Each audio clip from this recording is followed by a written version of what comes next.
Today I'll be reading my personal favorite, The Muffin Muncher. Romper, stomper, bomper, boo. Tell me, do. Magic mirror, did all my friends today have fun at play?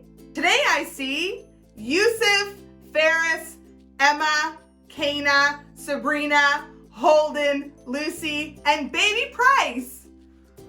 The Muffin Muncher, written by Stephen Cosgrove, illustrated by Robin James. Many years ago, in the far corner of a very poor country stood the poorest of poor castles. Not only did the villagers of the castle lack riches and valuables, but they were poor in spirit, for they had done nothing to be proud of. The only way that they had survived at all was by baking and selling the most delicious and delectable muffins in the land. Every morning, the king, who was also the head baker, would bake a fresh batch of muffins. When he had finished and the muffins were baked and still warm from the ovens, the villagers would load their carts and set off for the other villages in the kingdom. There was never any problem in selling the muffins, since they were the finest ever baked. But because the villagers were so poor, they had to use all the money they had earned to buy firewood and flour in order to bake more muffins. So day in and day out, the head baker, who was also the king, would build up the giant fires in the ovens and bake muffins and muffins and muffins. He would slowly mix all the ingredients in a big cracked bowl, pour the batter into the muffin tins, and carefully put them in the ovens to bake. The villagers were just barely surviving. As if things weren't bad enough for them, there appeared at the castle one day a great and monstrous dragon. Now, this was not your everyday run-of-the-mill dragon. He was a rather enormous, slightly overweight, muffin-munching dragon, with crumbs still on his face from the muffins he'd eaten at the last castle he'd visited. The dragon came trotting down the hill right up to the drawbridge. Taking one look at the dragon, the villagers hastily ran over the drawbridge and hustled into the castle to hide. The dragon took a great long sniff. "Ah," he mumbled, "I smell muffins." This castle, he decided, smelled like a nice place to stay. He picked up his suitcase and moved in, right under the drawbridge. He was very tired from his long journey, so he unpacked his pillow, his pajamas, and the pitcher of his pony, curled up, and fell fast asleep. The next morning, the villagers looked out of their castle windows and thought that the dragon was gone. Breathing a sigh of relief, they calmly began preparing for another day. After loading their wagons with fresh, warm muffins, they set across the drawbridge over the soundly sleeping dragon. With all the rattling from the wagons, the dragon awoke with a shudder. He yawned once, stretched twice, and peeked over the edge to see what was going on. "So, that's it, huh? Those muffins look so good, and I am very hungry."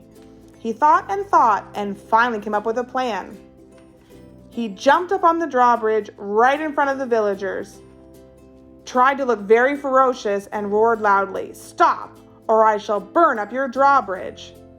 Then, to be just a little more convincing, he blew a little flame and puffed 3 smoke rings. "Henceforth," he rumbled, "you shall each give me 10 of your most delicious muffins as your toll to cross my bridge." "But this is our drawbridge," they cried. "Well, if I burn it up, it won't be anybody's drawbridge," said the dragon. The villagers thought and talked for a moment and finally agreed to give the dragon his muffins. They barely had enough money to buy firewood, let alone wood to build a new drawbridge. From then on, every wagon that crossed the drawbridge left the dragon 10 absolutely delicious muffins. With crumbs all around him, the dragon would sit there, contentedly stuffing those scrumptious muffins away.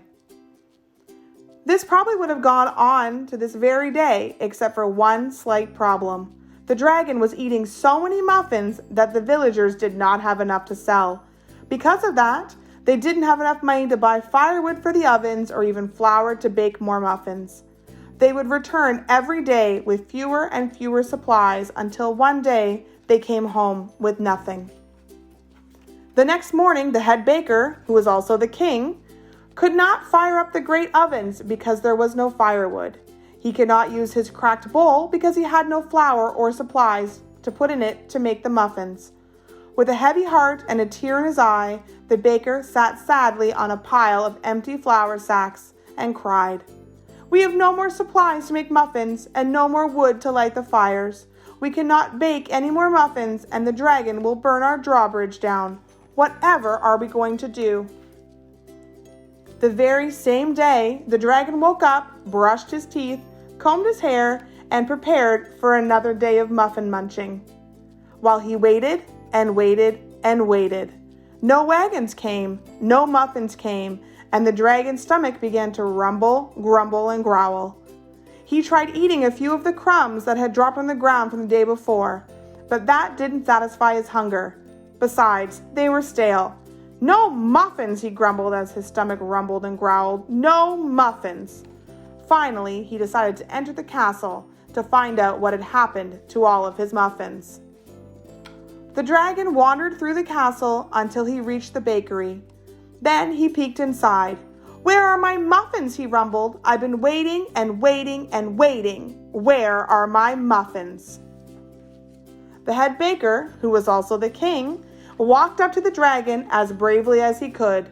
"Mr. Dragon," he said, "we are poor villagers living in a poor castle which has very little. Before you came, the muffins we sold barely paid for our firewood and supplies.